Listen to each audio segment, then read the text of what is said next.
Hello and welcome to the TTI Distribution Download, the podcast where we talk about all things happening in the world of electronic components with the specialists of TTI. And now, your host for the TTI Distribution Download, Paula Renfro. Thanks, Jim. Hey, everybody, and thanks for plugging into the TTI Distribution Download. This episode, we're welcoming our good friend and Senior Technical Applications Manager at Nexperia, Tom Wolf. Welcome, Tom. Hello, Paula. Hello, everybody. And returning to the booth today, TTI Director of Technical Marketing, Pat Denton. Thanks, as always, for joining in on the conversation, Pat. Thanks, Paula. Appreciate it. Tom, let's start off. Tell us a little bit about your career journey and the work that you do at Nexperia. At Nexperia, I'm a Senior Field Application Engineer, and that is a derivation from the design work that I did early in my career, doing designs for IBM and General Electric. Since then, though, I've been a Field Application Engineer on a wide variety of different products. Worked for Intel, AMD, NEC, NXP, the mother company of Nexperia, on just a wide variety of different devices. So I enjoy solving customers' problems by looking at the whole different new types of technologies that are out there and helping customers to design them in. Well, we have a series where we talk to our guys in transportation about electric vehicles, and something that we touch on every time is battery life. And I understand this is a different application, but it is a battery life being just a hot topic, right? Everywhere. Today, we're discussing Nexperia's Battery Life Booster.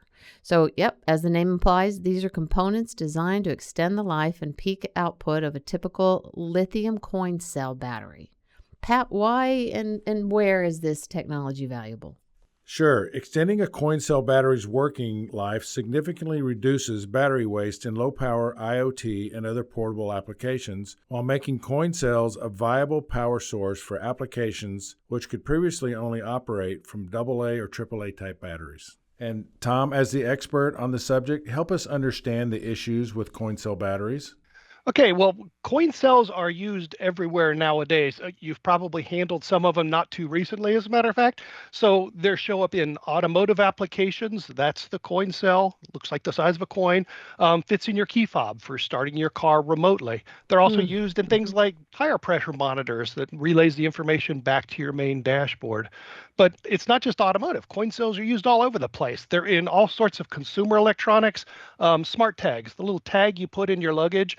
So when the airline loses your luggage, you can hope to find it again and discover that probably your luggage had a more interesting vacation than you did. They're also I love that application, right? And they also show up in other sorts of applications, a lot of health and fitnesses. They may be in a monitor that you put in your shoe if you're a runner, if you're an athlete. They might be in a heart rate monitor, a glucose monitor. So there's all sorts of applications for them. They're such a nice, neat size as you can kind of hide the battery away, and we'll talk about that later as well, too. But they're very convenient for those types of applications where I need a fair amount of power, but I don't have much room for them. They also show up in remote controls, not the big ones, because there's plenty of room for a AA or a AAA in those, but in the little small remotes that are specialized for like electric candles and sorts of things like that. But believe it or not, the biggest application for them is not the consumer. It's probably something that you wouldn't see on a regular basis. It's the industrial and the sensoring marketplace. They show up in things like asset tracking. So they're kind of like your luggage finding tag, but they'll go into a shipment of fish, which is being shipped across the country because you want to know if that fish stays frozen all the way across the country. So all sorts of asset tracking for things like that, for building automation, temperature sensors, fire monitors, just general security. You peel and stick the sensor on the window or somewhere around the factory that can then relay information back to a central security facility. Or e-meters, an e-meter or gas meter on the side of your house. So coin cells are used everywhere in very, very large quantities. Okay, so what's the issue with these applications? The issue with those applications that I specifically mentioned is that is not what coin cells were originally designed for. The coin cells, and this is where we're going to date ourselves here, is that coin cells were originally designed as a derivative of watch cell batteries. Remember watches that used to have hands on them that you don't have, not the smart ones, the dumb watches from the past. And then along the way, they started to be used in electronics. And one of the most popular ones was using the CR2032 as the battery backup for the time of day clock in the original IBM PC, which stayed around for a long period of time. Now, what is interesting about those applications then to what we use them for today is that those applications in the past were a low amount of current for a long period of time. A watch doesn't use much electricity when it's running, and so you only had to change the battery every 6 months or a year, or large amounts of time, or the battery backup on it. Today's applications, though, are being used in applications which are different than that. They're called pulse mode applications. For example, your key fob, when you push it, it doesn't do anything most of the time, and then you push the unlock or remote start your car, and it sends out a huge amount of power by RF or Bluetooth or Wi-Fi or some sort of radio communication, to your car, which is parked across the parking lot at Walmart. So it uses a lot of power in a very short period of time. And that's what the batteries were never designed for in the first place. It damages them and ruins the life. Are there any other technical issues with the coin cells? And so that really is it. Using these batteries in a method that they were not designed for, it actually changes the chemistry of the battery inside, and it destroys the lifetime. You're physically getting rid of it. Now, there's a lot of advantages in these batteries. As I said, they're very small. You've seen them before, so they're very convenient. You can design them into places.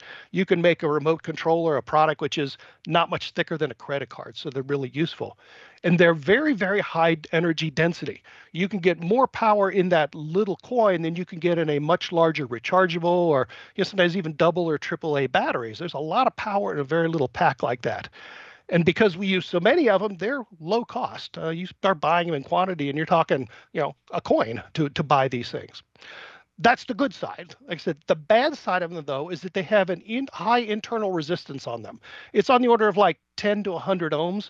So what that means is when you draw a lot of current out of that battery, you have to worry about the voltage drop through the resistor, which is inside the battery in the first place, which means you try to draw a lot of current, and instead of it being at 3 volts, it drops way off. You're losing energy in the resistance of the battery. It doesn't like high pulse currents.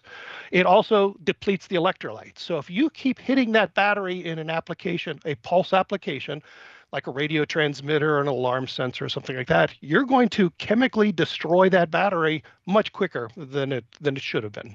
What about environmental issues? What are the environmental issues with coin cells?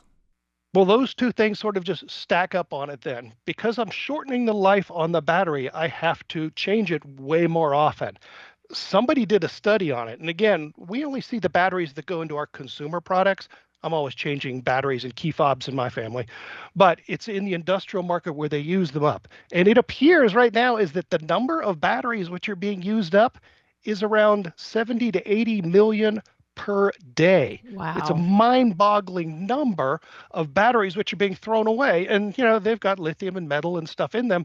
You don't really want them in a landfill in particular. So we wanted to come up with a way of greatly reducing just the raw number of batteries which were used instead, so to get rid of those and save the environment and save you some money at the same time as well, too. Right. So what's the real cost of using these cells? Now, this is where it gets interesting. If you're just a consumer and you're saying, hey, I have to go down to Walmart and buy a new battery to replace the one in my key fob, that's not a huge amount of cost. Batteries aren't that expensive for it, so you can get them done. The problem is when you use them in an industrial environment, which, like I said, is where most of them are used. Now it is not you, a consumer, changing the battery. You've got to call a technician in.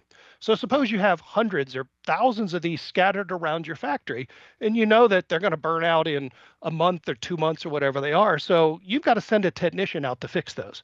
So it's not the cost of the battery that's significant. It is the cost of the maintenance to change that battery. For that guy to drive his truck out to the factory, get on a ladder, go up in the ceiling, change the batteries out inside them. Now you're talking a very significant cost every time you change the batteries. And it's not just that cost of replacing them. There's a cost of lost opportunity as well, too.